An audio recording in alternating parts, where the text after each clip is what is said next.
Sono stati 15.000 i veneti che hanno lasciato la nostra regione nel 2019, un dato che è stato superiore del 13% rispetto all'anno precedente. I veneti, in particolare i giovani, lasciano la regione con una tendenza 6 volte superiore al dato italiano. Nel 2019 il Veneto si è piazzato al secondo posto per numero di espatri nel corso dell'anno.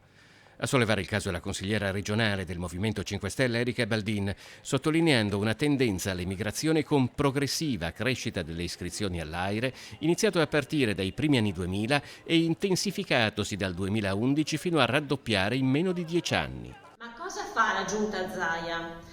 Con un piano per i veneti nel mondo pensa solamente ai pronipoti di quei veneti che sono emigrati circa 2 secoli fa. E non pensa ai nuovi veneti che espatriano, cercando condizioni migliori dal punto di vista lavorativo, di studio, sociale. Secondo Erika Baldin non solo bisogna fermare l'emorragia creando migliori condizioni per i giovani, ma anche lavorare per un rientro di chi ha lasciato il Veneto. Ho chiesto alla Regione proprio di fare in modo che ci si attivi per trovare una modalità per far rientrare i giovani dall'estero e quindi farli rientrare nella nostra Regione. Queste sono le priorità che deve darsi il Veneto.